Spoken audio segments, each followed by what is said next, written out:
उन्होंने बहाने से मेरी फैमिली को बुला लिया। अरूब और मेरी अम्मा, उनको ये कह के बुलाया गया कि मेरी उनके साथ मुलाकात है। मुझे जब हवालात से ऊपर लेके गए तो अरूब बैठी हुई थी और उसकी इंटेरोगेशन हो रही थी। उसका मोबाइल जो है वो इन्वेस्टिगेशन ऑफिसर के हाथ में था। तो मैंने इन्वेस्टिगेशन ऑफिसर शुएब रियाज साहब से पूछा कि ये आपने इनका मोबाइल क्यों लिया है? तो कहता कि इन पे भी एफआईआर होगी। तो अरूब घबरा गई। उसने कहा मेरे पे एफआईआर क्यों होगी? उसने कहा कि आपने तो हमें साथ से मिलने के लिए बुलाया है, मुझे और मामा को, के साथ से मुलाकात हो जाएगी। तो वो कहता कि नहीं, एफआईआर हो ना हो, ये जो आपके शोहर की एफआईआर है इसी में बड़ी जगह है, हम आपको इसी में नामजद करेंगे। अरूब घबरा गई। मैंने अरूब की तरफ देखा, मैंने अरूब की तरफ इशारा किया कि मैंने कहा बस बिल्कुल चुप होके बैठ जाओ, बस ये वक्त गुजारो। बस हमें एक वीडियो कॉल लगाता है जो एक बच्चा रिसीव करता है जिसकी एस्टिमेटेड तकरीबन एज होगी 7 साल। एक हाथ में सिगरेट होती है।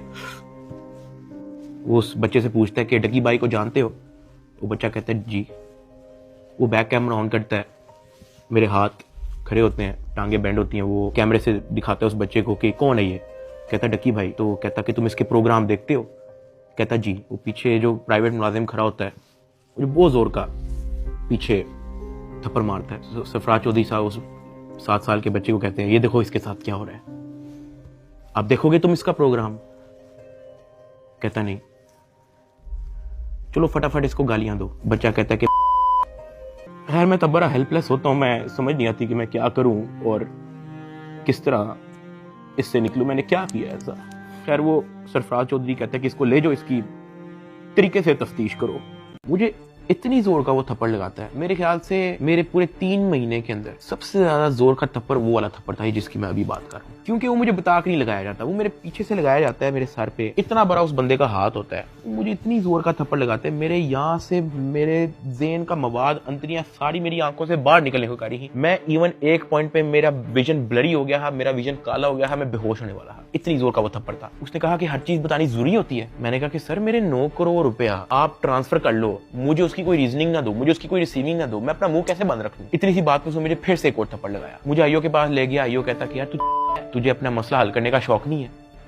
एडिशनल साहब बहुत नाराज है। मैंने कहा सर आपने 9 करोड़ रुपया मेरा ले लिया है, अभी मैं बात कर ही रहा था तो उसने इशारा किया कि इसको बंद कर दो। अब मुझे बंद कर दिया वापस हवालात में। कुछ टाइम के बाद जब मुझे फिर से इन्वेस्टिगेशन के लिए लेके गए तो ये जो मेरी 9 करोड़ रुपया जो इन्होंने ट्रांसफर किया है 3,26,000 USDT, ये बात पूरे डिपार्टमेंट के अंदर फैल चुकी थी। हर प्राइवेट मुलाजिम को पता था, हर ऑफिसर को पता था, हर आईओ को पता था, डिपार्टमेंट में हर एक बंदे को पता लग गया था कि ये इतनी बड़ी अमाउंट जो है वो शुएब रियाज आईओ के अकाउंट में ट्रांसफर हुई है। आईओ ने सोचा इसने बात आउट कर दिया है, सबको पता लग गया है। इन्होंने फटाफट क्या किया, उसकी रिकवरी डाल के कोर्ट में पेश कर दिया कि ये देखो हमने ये पैसे बरामद किए हैं इससे, जबकि उन्होंने बरामद की इंटेंशन से वो ट्रांसफर अपने पास नहीं किए थे। इनकी ये इंटेंशन थी कि पैसा हम अपने पास ट्रांसफर कर लेते हैं, फिर इसमें से कोई इसको 20-30% वापस देके इससे डील करेंगे। ये इनकी शुरू की इंटेंशन थी। लेकिन मैंने डिपार्टमेंट में बात आउट कर दी, मैंने मार खा ली इसके बदले। मैंने कहा मुझे मारो जितना मारना है। डिपार्टमेंट में बात आउट कर दी, ये लोग घबरा गए, इन्होंने फटाफट कोर्ट में रिकवरी डाल दी।